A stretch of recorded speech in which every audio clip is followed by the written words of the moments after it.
The galaxy had forgotten Earth. Once, humanity's name had stirred whispers, reckless explorers, soldiers of iron will, dreamers who reached beyond their fragile world into the void.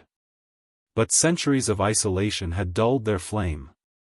The Galactic Coalition, a council of hundreds of civilizations, had written Earth off as irrelevant, a primitive blue marble nursing old scars, struggling to catch up to the stars it once touched. Or so they believed. Beyond the asteroid belts, cloaked in shadows and dust, something slept. A relic from an age when humans fought wars not with nimble frigates or fragile cruisers, but with titans of metal, ships so vast they carried entire fleets within their armored hearts. One of those titans lay buried, drifting silent and cold. Forgotten by its creators. Ignored by the galaxy. Until now. Admiral Valen of the Threx Dominion leaned forward in his command throne, his taloned fingers clicking against the armrest.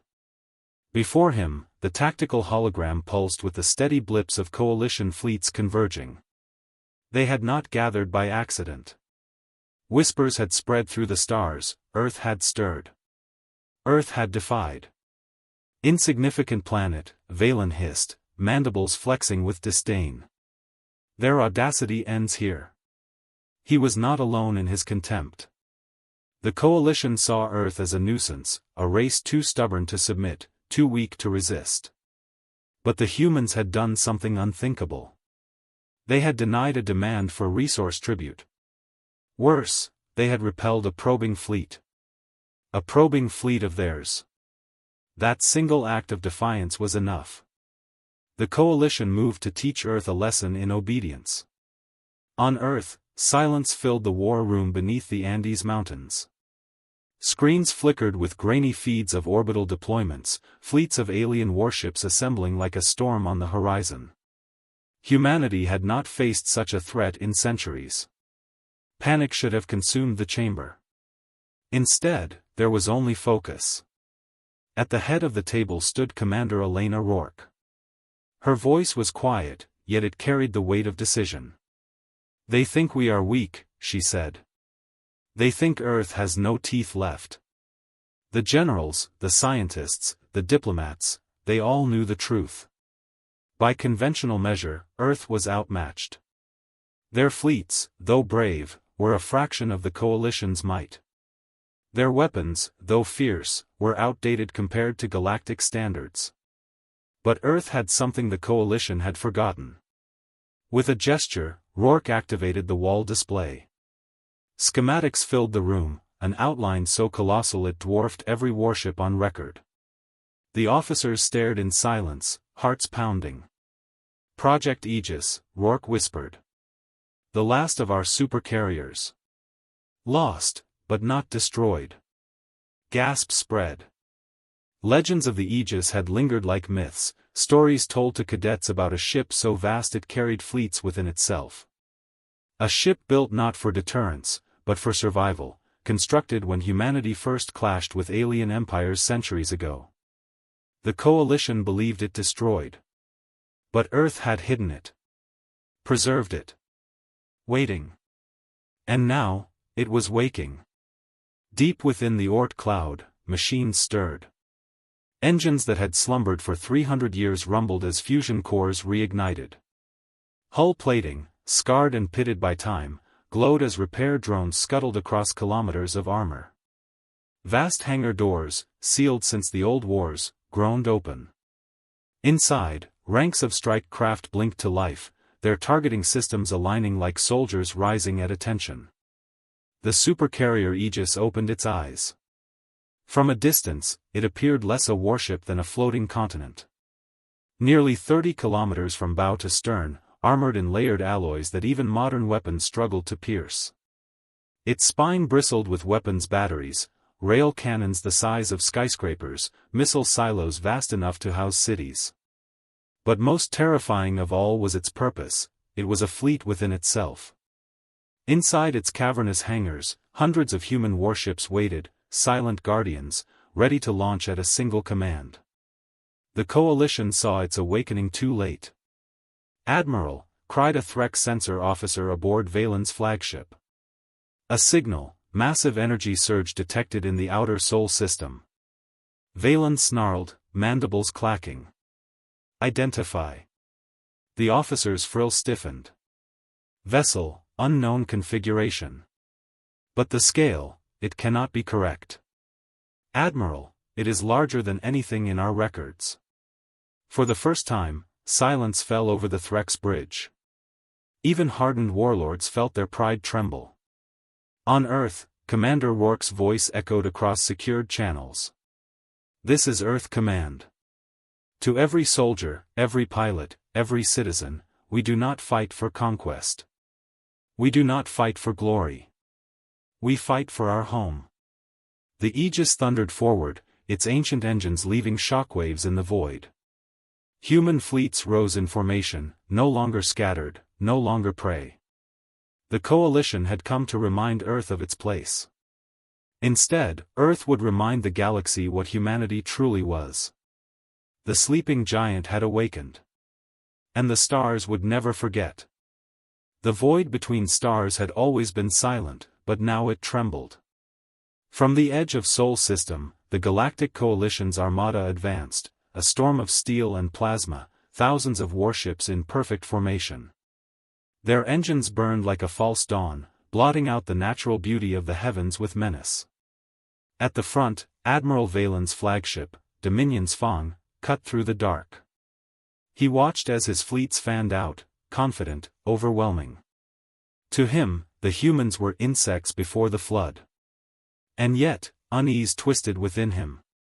The reports of a colossal ship, a thing beyond reason, gnawed at his certainty.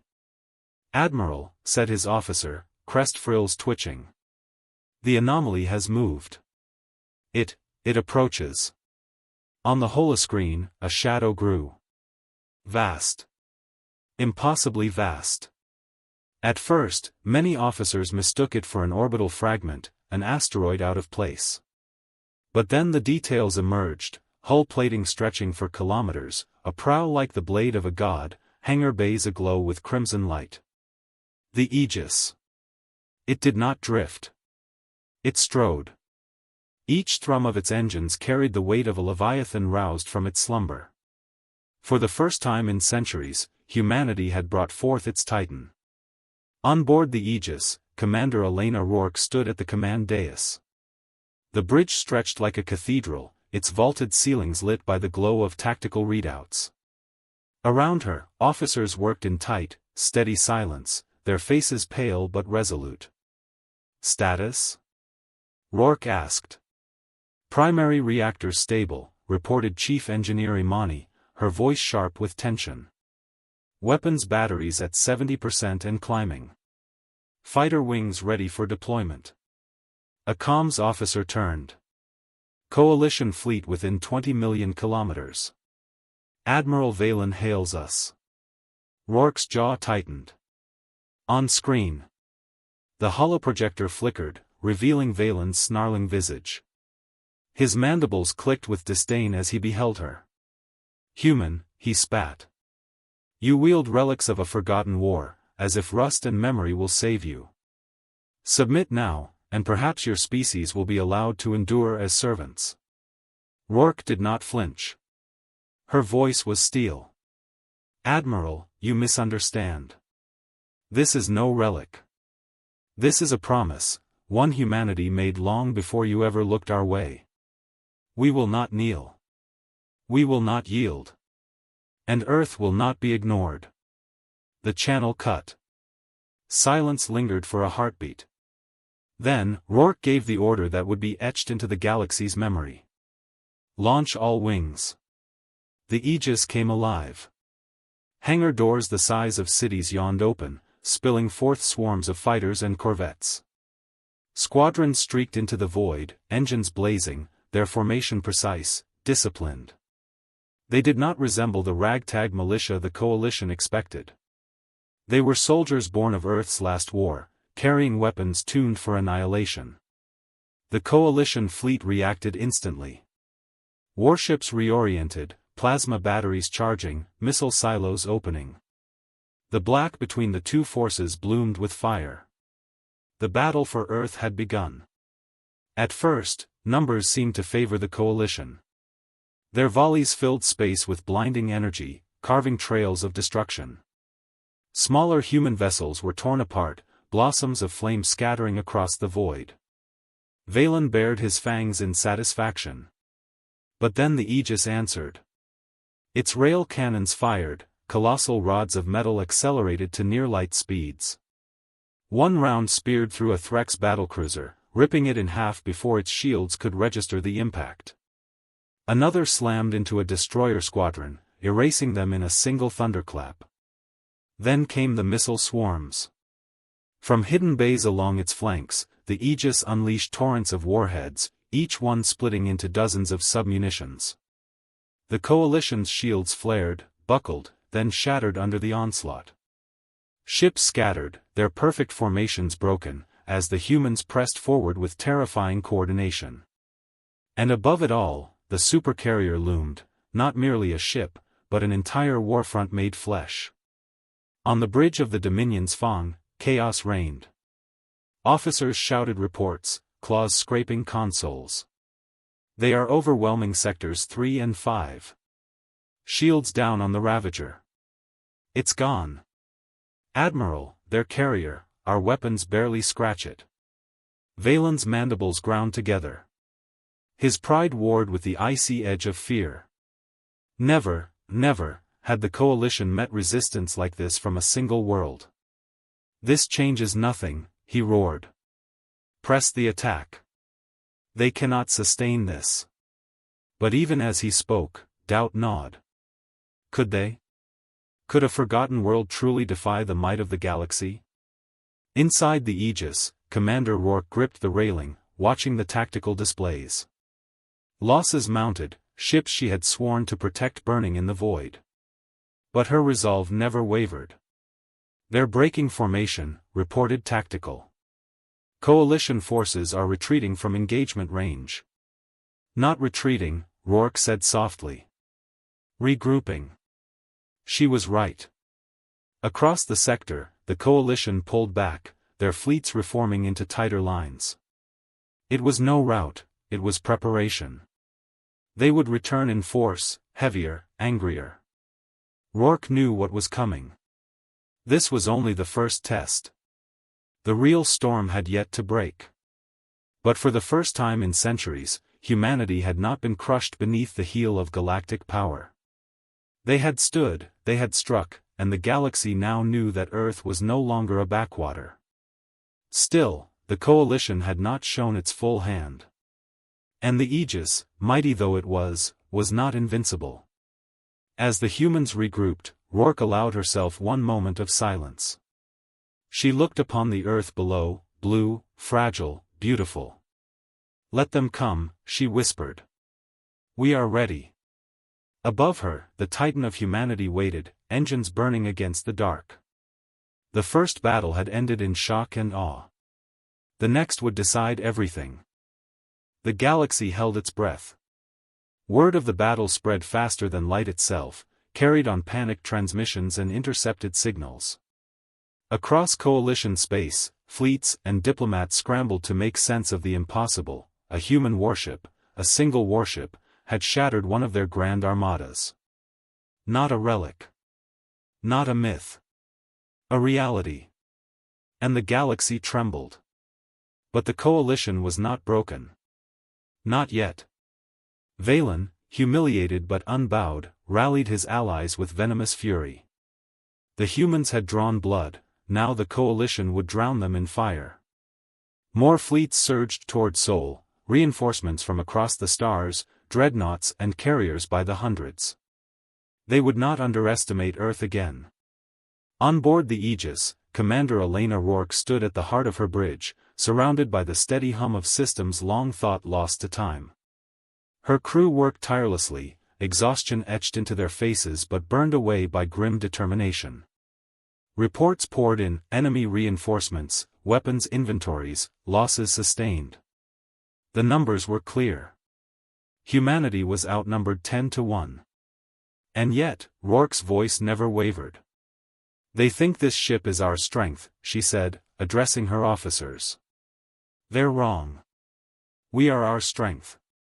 Every pilot, every engineer, every soul fighting for home. The Aegis is only the hammer, we are the hand that wields it. Her words rippled through the comms, carried to every human vessel in orbit. The response was unanimous. Steady voices. Determined eyes. The kind of unity that only comes when there is nowhere left to retreat. Humanity would not yield. The coalition arrived like a tidal wave. The void blazed with their numbers, fleets upon fleets layered in endless formation. Dreadnoughts the size of mountains glowed with fury, escorting carriers that launched fighter swarms like locusts. Valen's flagship, at the head, projected his voice across open channels. This ends today, human, he hissed. Your defiance dies with your world. Rourke did not answer. Words had already been spent. Now came truth. Fire. The Aegis bared its fangs. Rail cannons unleashed storms of hypervelocity rounds, tearing dreadnoughts open like paper. Missile swarms howled into the void, detonating into blossoms of light that consumed entire squadrons. From its hangars poured wave after wave of fighters, corvettes, and assault craft, weaving through enemy fire to carve holes in the coalition lines. But the coalition was ready. Their return fire shook the heavens. Plasma beams lanced across the Aegis hull, boiling armor into molten rivers. Missiles slammed into its flanks, shaking even the Titan's massive frame. On the bridge, the deck shuddered violently. Sparks erupted from overhead conduits. Crew were thrown from their stations, alarms blaring like war drums. Shields collapsing on Sector 7, shouted tactical. Casualties in Hangar Bay 3, cried operations. Forward batteries offline. Still, Rourke stood firm. Reroute power. Keep firing. The Aegis holds. And it did. Wounded, battered, but unbroken, the giant endured. Among the human fleet, sacrifice painted the void with flame. Frigates rammed enemy cruisers to punch holes in their lines. Corvettes shielded the Aegis with their bodies, disintegrating under enemy fire so the Titan could strike back. Pilots dove into impossible odds, their last transmissions carrying only defiance. Every loss carved agony into Rourke's heart, but she knew what they bought with their lives: time. Time for the Aegis to bring down the storm. And then, the chance came. Admiral Valen's flagship, exposed, shouted tactical. On the display, the Dominion's Fong surged ahead, its shield strained, its escort fleet scattered. Valen, in his arrogance, had pressed forward too far, seeking the Aegis himself. Rourke's eyes hardened. All batteries, she commanded. Target the flagship. The Aegis roared. Rail cannon slugs streaked across the void, slamming into the Dominion's Fong. Shields buckled, flaring like dying suns. Missiles followed, overwhelming point defenses, tearing open its armored hide. Flames burst from its hull, yet still it staggered onward, like a beast refusing death. On its bridge, Valen shrieked, mandibles gnashing. No! I will not fall to them. But the humans did not relent. Final volley, Rourke said. The Aegis main cannon, dormant for centuries, charged. Energy gathered along its spine, brighter and brighter until the void itself seemed to recoil. Then, with a thunderclap felt across the system, the beam unleashed, pure annihilation, a spear of light that split darkness. The Dominion's Fong vanished in fire. Admiral Valen's scream was cut short as his flagship shattered, fragments scattering like dying embers. The coalition faltered. Silence rippled across the battlefield. For the first time, the unstoppable armada wavered. Command lost. Pride broken. The humans seized the moment. Fighters harried retreating squadrons. The Aegis pressed forward, its guns blazing even as its hull bled molten metal. Coalition ships fled, engines burning with desperation, their formation broken into chaos. What had begun as a punishment for defiance ended as a rout. The Coalition had come to remind Earth of its place. Instead, Earth had carved its name into the galaxy once more. When the battle ended, the void was quiet again. Broken hulls drifted like monuments to hubris. And amidst the wreckage, scarred but standing, the Aegis loomed, a titan reborn, guardian of its world. On the bridge, exhaustion washed over Rourke and her crew. But in their eyes burned something fiercer than fatigue. Victory. Send the transmission, Rourke ordered softly. Across the stars, her voice carried. This is Commander Rourke of Earth. We are not your servants. We are not your prey. We are humanity. We have endured wars, plagues, and extinction. We endured the silence of centuries, and still we rose again. If you come for us, you will find not weakness, but fire. The message echoed across every Coalition channel, defiant and undeniable. The galaxy would remember this day. The revived human supercarrier had shocked the Coalition. And Earth, long ignored, long dismissed, would never be forgotten again.